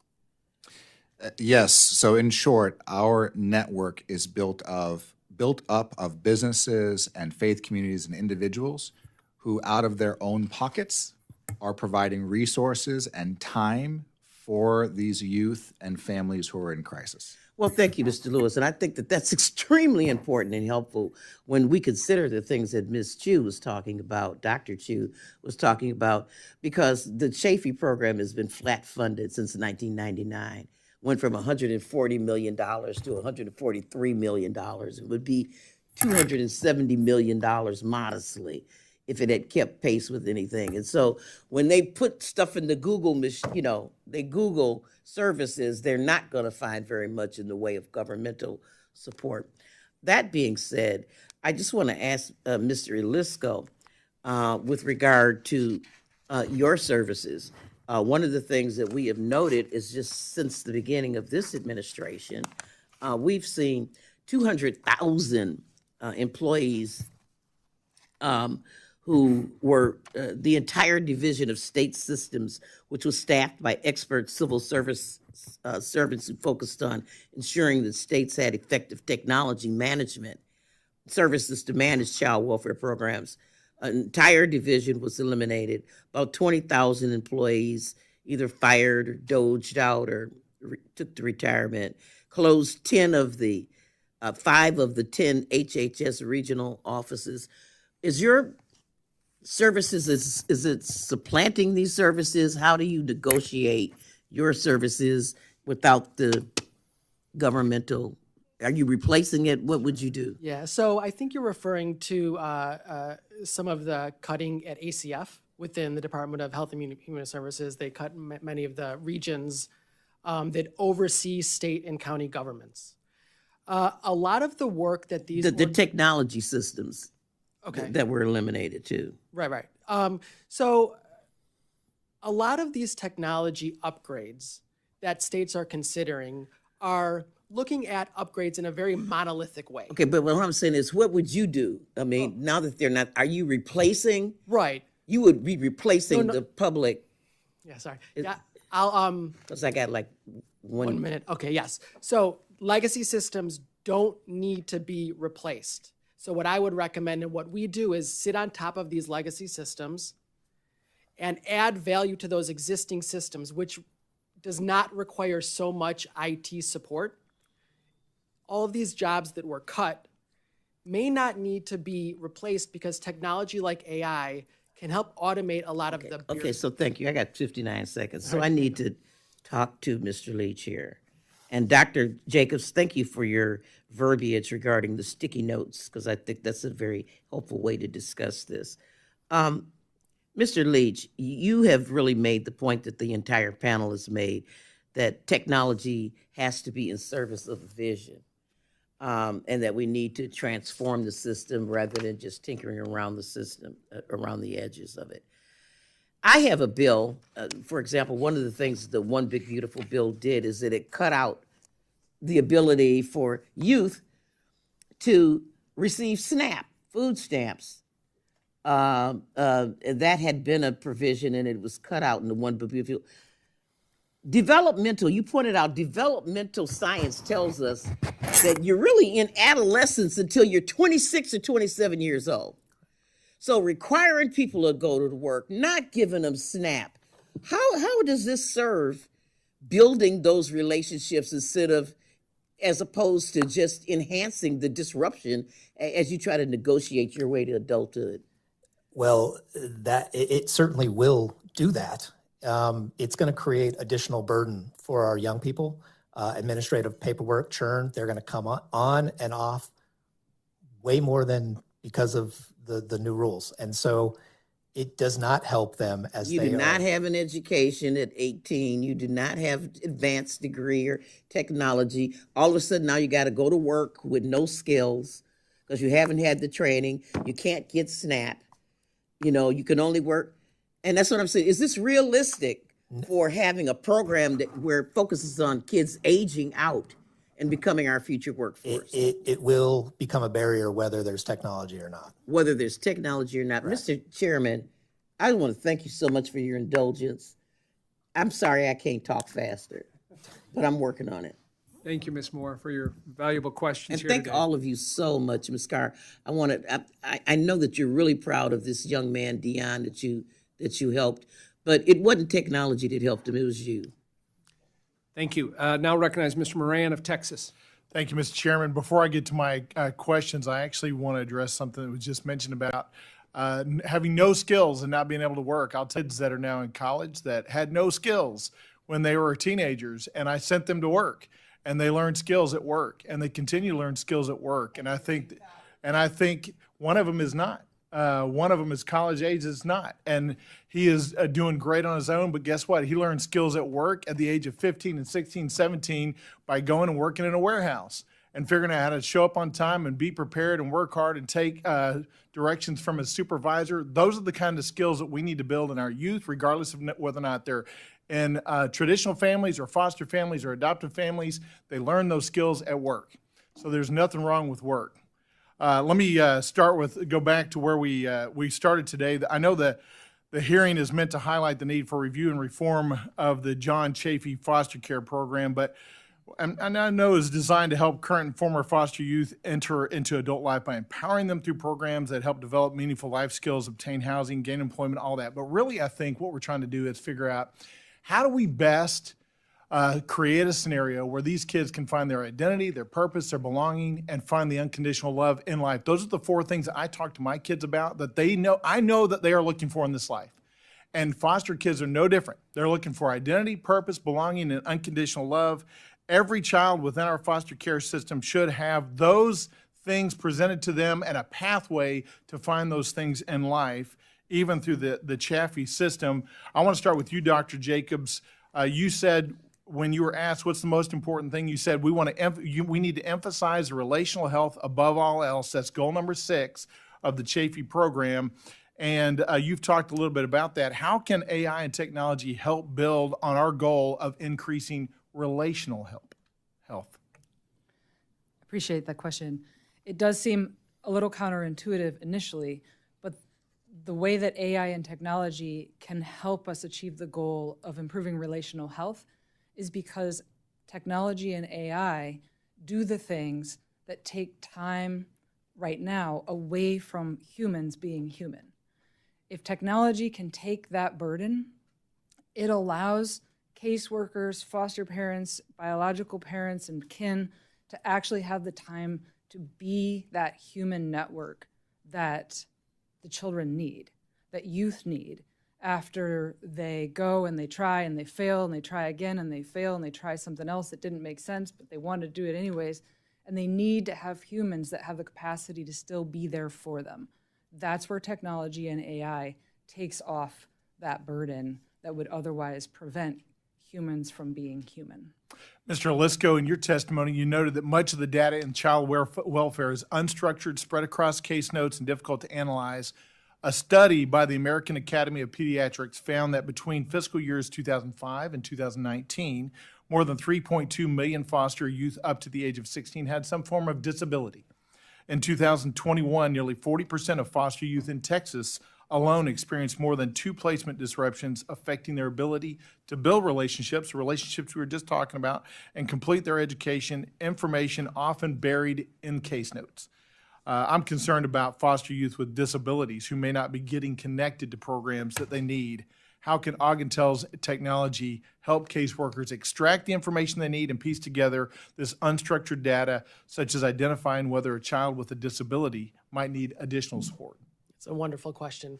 In child welfare, there are services that are provided both internal and external to child welfare. So developmental disabilities is provided by another area of government. This is a separate system. These systems do not talk to each other today. The way that coordination occurs between these systems, caseworker and the developmental disability program and the child welfare program, are calling each other, they're emailing each other, and they cannot coordinate the care together. So what Augintel does is consolidates, with the appropriate data sharing permissions in place, consolidates the data for multiple systems so both caseworkers can see the entire history of that child regardless of the system that they're interacting with, so that they can coordinate the care, provide a more efficient and a more effective level of service, because AI is bringing that together for them and not requiring fragmented calls and sticky notes, et cetera, between these two agencies. Thank you for that. I've got lots more questions, but I want to end with this quickly and just say that I believe that each one of these kiddos has a great destiny ahead of them. And it is incumbent upon us to make sure that they are directed in a way that they know that they are loved and they are supported. And oftentimes that is outside of governmental institution. That happens in the family, the faith institutions, and the institutions of economy. We are not to supplant that, but certainly to supplement and to support that. Thank you. I yield back.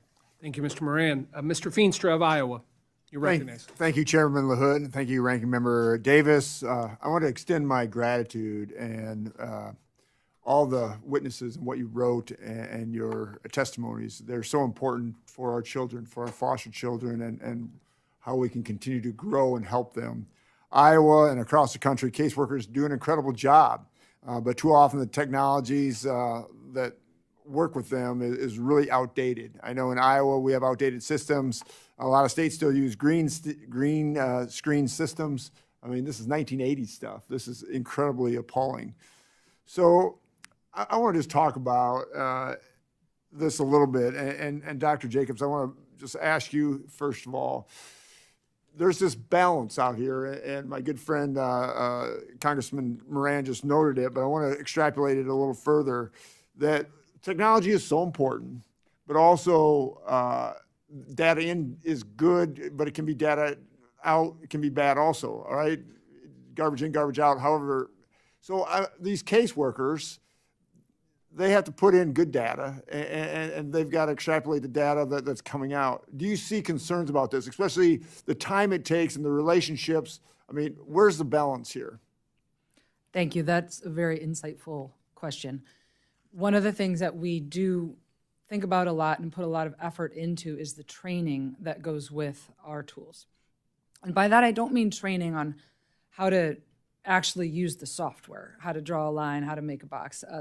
We do that training as well. But the training that we feel is crucially important is the training about exactly what you're talking about. What do you do with the information? It's not terribly hard to find a phone number. There are a million findmyhighschoolfriends.com sites that will help you find a phone number, find an email. What's important is what you do with that and what you say after you've hopefully dialed the phone and engage with that person who says, I don't really want to talk to you. But this is someone that you feel, because of your skills as a caseworker or your life experience, that could be really impactful. The users of our tools and software that we talk with regularly, we meet with them and they share and peer support, they frequently say, don't give up. It's so important that this child knows their people, that it's more than a placement. It's not about checking a box. It's about building this child's people. We had one case in which our users were told that this child had no family. And they said, just let us try. This was an 11-year-old who had been in residential care for 8 months without one single visitor. And they finally got permission to try with our software and our tools and the training that they'd had, because they knew it was so crucial. They found this young girl's grandparents living 3 states away, desperate to know what had happened to her. They had raised her for the first half of her life, and then her mother had come, taken her, moved away, and she'd gone into a black hole for all they knew. So exactly to your point, it's crucial that the people involved have the time to actually be people, to put themselves in the place of an 11-year-old who's been completely isolated for 8 months from anyone who knows or cares about her. I can't really process that myself, but that is the core of what will make technology useful. I appreciate that, your comments and what you're saying there. And I think from the federal, state level, I mean, we all have to be working on that, and we have to be very cognizant of that. And we can talk all about technology all we want, but we have to make sure what we're doing with it. Mr. Lewis, thanks for your testimony. It was wonderful. In Iowa, the Department of Health and Human Services is working to shift from fax system that was developed in the 80s to a new system that can reduce inefficiencies, provide caseworkers with better technology tools to serve families. As more states continue to slowly transition from CCWIS guidelines, how can technology be used alongside federal programs like CHAFE to serve foster youth living in rural communities? So the needs in a rural community are different than in an urban core. Yep. And yet, some things are the same. You have caring people in rural communities. You have professionals in rural communities, and you have the opportunity to make connections there. I can't speak for broad across the whole thing, but what I can say is if you can leverage the resources that exist and the people in the community, the opportunity to make connections between neighbors is stronger sometimes than in an urban setting, because every time I've been to a rural place, the people there are for each other. That's right. Like they're for each other. Care. They care. And it's not hard for them to do that. I would leverage the heck out of neighbors caring for neighbors. Thank you. Thank you again. Thank you, Mr. Veenstra. Now recognize Mr. Evans of Pennsylvania.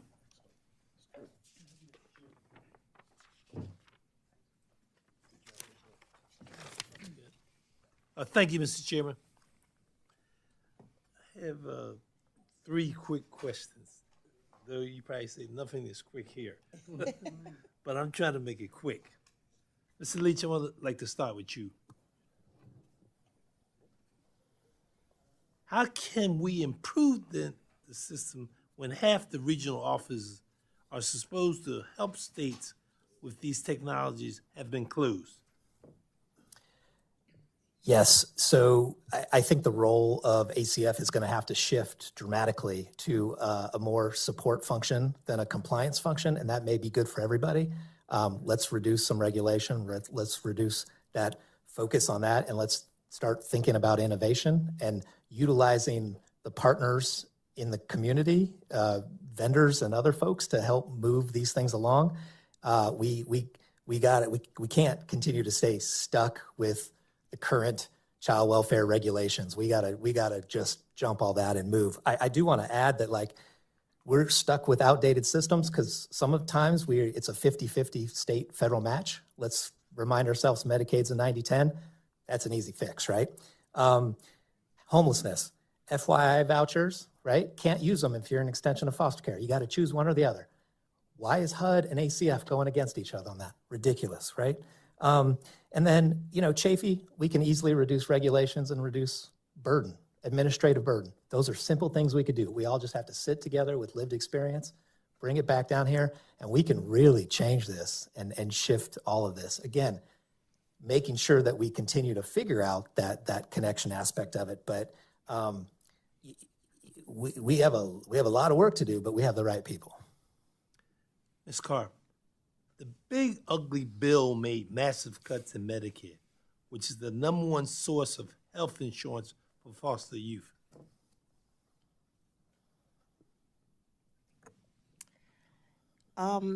You're correct. However, our youth, we haven't specifically in the state of Illinois experienced any cuts with our youth in care as of yet. So I can't really speak on that, as nothing has happened to our youth right now. But we are monitoring closely to see how that will look for us in our youth in care in the future. Mr. Lewis, there's only so much one can do to help the most vulnerable when the president is the only one concerned about protecting himself and big billionaire buddies. That's the question. I have seen in my own life, and I believe to my core, that the solutions for the community are mostly in the community. And I would love the opportunity for technology to be leveraged to help more communities care for themselves whenever possible. Dr. Jacobs, can you give your response to that?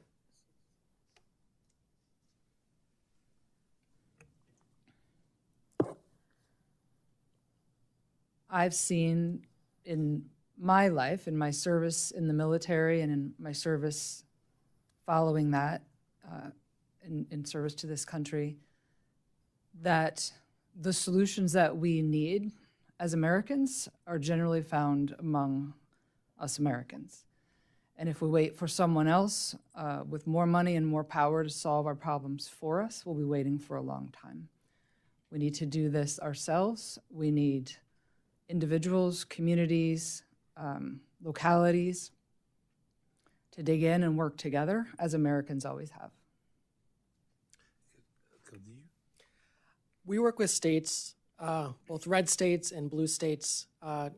From the feedback and questions from this committee, child welfare seems to be a bipartisan issue that is supported wholeheartedly by both sides of the aisle. I've seen various administrations and how it's impacted our ability to work with states, and I haven't seen much of a difference. So I look forward to working with this committee on both sides of the aisle to bring child welfare, regardless of what party is in control. Thank you. Thank you, Mr. Chairman. Mr. Gomez, you're recognized for 5 minutes. Thank you, Mr. Chairman.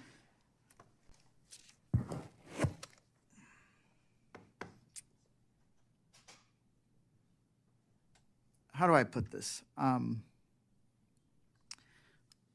My Republican, I want to kind of spell out what's going to occur over the next year and a half. Ever since the Republicans on this committee in the Senate and President Trump passed their one big, beautiful bill. Is their one big, beautiful bill cut the programs that working families rely on? Medicaid, SNAP, any kind of program you can think of, they try to gut it in order to give tax breaks to the largest corporations and the wealthiest individuals. They were so embarrassed by it, they tried to have a meeting at the White House to rebrand it. There's a fact. If you're rebranding, you're losing. And then they had a government shutdown for 40-something days, 50 days, in order to, one, not extend the ACA subsidies that would help working people. At the same time, refusing to swear in Alita Grijalva so she wanted to sign a discharge petition so she can release the Epstein files. So the Republicans will spend the next year and a half trying to hold hearings like on foster care, on Medicare, on Social Security, to act like they give a damn about working people. If they actually cared about working people, they never would have passed that monstrosity of a bill that also blew up the deficit. All the fiscal hawks on their side of the aisle were just talking BS since during their time in office when they passed a bill that they knew would blow up the deficit and the national debt. So this hearing, I think is important to have, but let's just call out what they did and what they're trying to do. They're trying to show and try to cover up what they did 4 months ago. And when it comes to foster youth, which is even more, I think, atrocious, because they cut food assistance for the same kids that are on this program. These kids who are also, when they age out of the system, they're going to experience homelessness rates at higher rates than non-foster kids.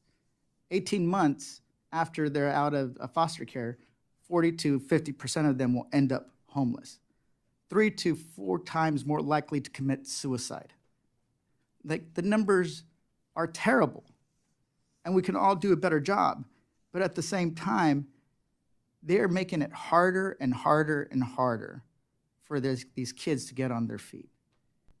And that's why it frustrates me that they want to come and talk about technology and AI and how it's going to help without focusing on what these kids need from the very start.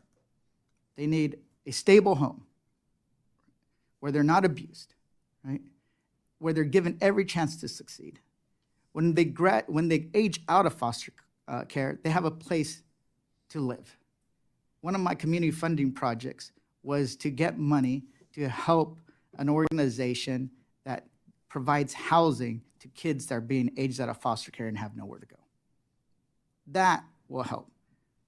Making sure that they get money so that they can have some spending money, either through food assistance or direct financial assistance, and then also opportunities to go to job training and educational programs like Job Corps Community College. I went to community college. It was an opportunity that changed my life. But when we kind of ignore the fact that they're decimating the safety net these kids rely on, and then erecting barriers to make it more difficult, I think that they're just, I don't want to say pretending, but definitely misleading the American public that they care.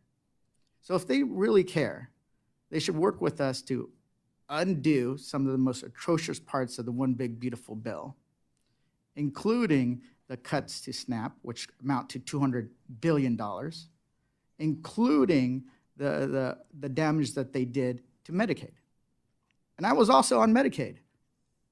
So I know what a lot of families go through. But when it comes to foster youth, if we're going to have a hearing, we should really focus on how these cuts hurt them. And here's the thing. If Democrats win back the House, we will have those hearings on Medicaid cuts, on SNAP cuts, and what they do to these children so that we can find real solutions that actually help them, not hurt them. With that, I yield back. Our last member today to ask questions is Mr. Mike Kelly of Pennsylvania. And Mr. Kelly, thank you for being here. You're not on the subcommittee, but he wanted to waive on the subcommittee because he cares deeply about this subject area. And so welcome, Mr. Kelly, to our subcommittee. Thank you, Chairman. And thank you all for being here today. You're taking a day out of your life to come and talk to us about what you do. You really don't need to hear what other people think of what's going on right now. I wanted to talk to you why you're here today and what you're doing. The one thing I think that we haven't touched on yet, and all of you have incredible experience in what you're doing. Mr. Lewis, I was reading your bio, and I thought this was kind of interesting. It said Adrien Lewis is the founder of CarePortal, the first care sharing platform designed to connect agencies, churches, businesses, and communities in real time. He began his career in business development, working across healthcare, technology, and education before a mission trip to Haiti with his wife, Cynthia. It transformed his perspective and deepened his faith. Over the next 3 years, he volunteered with the Global Orphan Project, where he witnessed firsthand the power of connection in caring for vulnerable children. Mr. Lewis, and for all of you. It's this deep, abiding belief that we have, that there is a God, that there is somebody that we look to. And usually, for some people, it happens from the day they were born and because their family's raised them that way. For other people, it's when they reach a point where they have no hope and they turn to God. You are deeply rooted in your faith. You wouldn't have walked away from the career you had into this career if it hadn't been for a trip that you took to Haiti with Cynthia, and you came home from that. And what you did with your life since then is incredible because you walked away from something that you were really comfortable with and you were really successful, but you saw a need for something else. And when I talk to people like you, and all of you are in the same boat, what keeps your fire burning? It can't be funding from the government. There's not enough money to fund what everybody's asking for. My phone never stops ringing and say, you need to do this, you need to support this, you need to support this, you need to support that. I said, I'm fine with that as long as you realize every single thing you just asked for is supplied by taxpayers. So let's keep in mind what it is that we're looking at. But I thought your abiding faith is the one thing I think is the hallmark of America. We are a week away from Thanksgiving, when everybody wants to go home, everybody wants to spend time with their families. What happened to you and Cynthia that you were in Haiti and you came back home and said, you know what? We've truly been blessed. Now it's our turn to do something. And the rest of you, I think you're all in the same boat. You've given incredible testimony. Yours is the one that lit me up. And I got to tell you, I have a really deep personal experience with this, which I won't go into. But what you've done is incredible. Could you share that with us? I mean, it's almost like I'm at Mass again, and you're going to give a sermon. I would really like to hear from that, because if there's one thing this country is missing today, is the fact it's not about government. The government doesn't do anything for you. It is our faith that saves us. That has always been the hallmark of America. If you can just share with us, because I know everybody's got all these different ideas for why they do it, and it comes down to we need more funding, we need more funding. I don't disagree with that. The return on that investment is incredible. Please share with us what happened in Haiti that you saw, that you and Cynthia came home and said, you know what, honey, there's a different calling for us, and we're going to go down that path. I appreciate it, sir. I love to tell, you can ask my team, I love to tell the work that God has done in this very broken human being to transform me from somebody who is pursuing what was best for me, for climbing the ladder, for doing the things that seemed to matter for my identity. And while I was in Haiti on that trip, on that field, surrounded by those mountains and those beautiful people in circumstances beyond the horror that we can imagine, I had a very special moment holding my wife's hand on that field, where a purpose bigger than ourselves was impressed on our hearts. And I believe the Lord of the universe is the one who impressed that purpose on our hearts. We are not here to serve ourselves. We are here to serve our neighbor. And serving my neighbor, particularly the most vulnerable, the children at the end of the line, who, if no one steps up for them, they lose the worst. That has become the passion that has driven my family to both foster, adopt, leave my business, join this organization, and to try to inspire whoever will listen that if you will see and serve your most vulnerable neighbors, not only will their lives change, but yours will too. That's an incredible story. And you've touched so many lives. I'll look at the numbers that you've touched. And some of these folks would have felt, listen, nobody cares about me. They don't, nothing in my future for me. And then we expect these people to somehow right their own ship and get back on the field and play it and really and succeed. Without faith, we are absolutely nothing. I can't tell you, reading all this for each one of you and what you've done with your lives is incredible.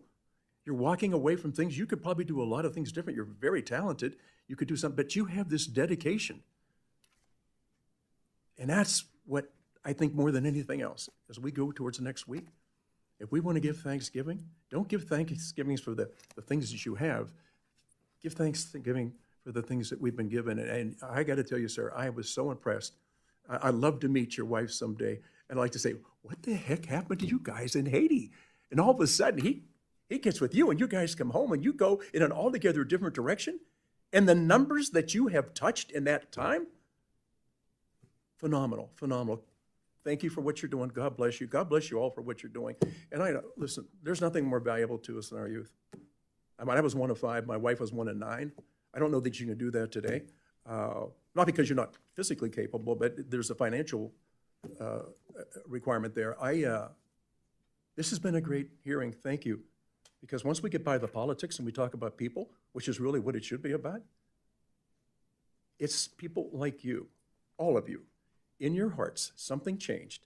And at the end of the day, the answer is always your faith, what you have faith in. And for next week, I would just say, well, it's Thanksgiving.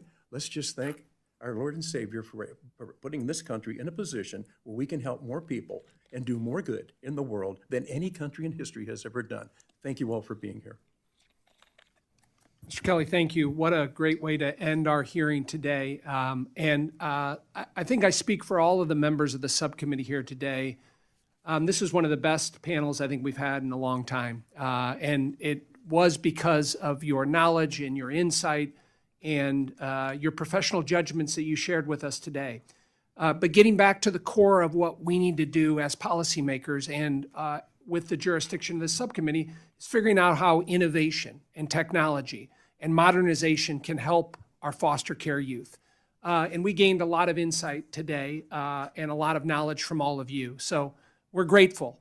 This will help us as we go back and look at legislation, look at changing our statutes to help improve foster youth, which is our ultimate goal here, to make our system stronger and more robust and change people's lives. And so want to thank all of you for being here today and look forward to continuing to work with you as we develop these policies.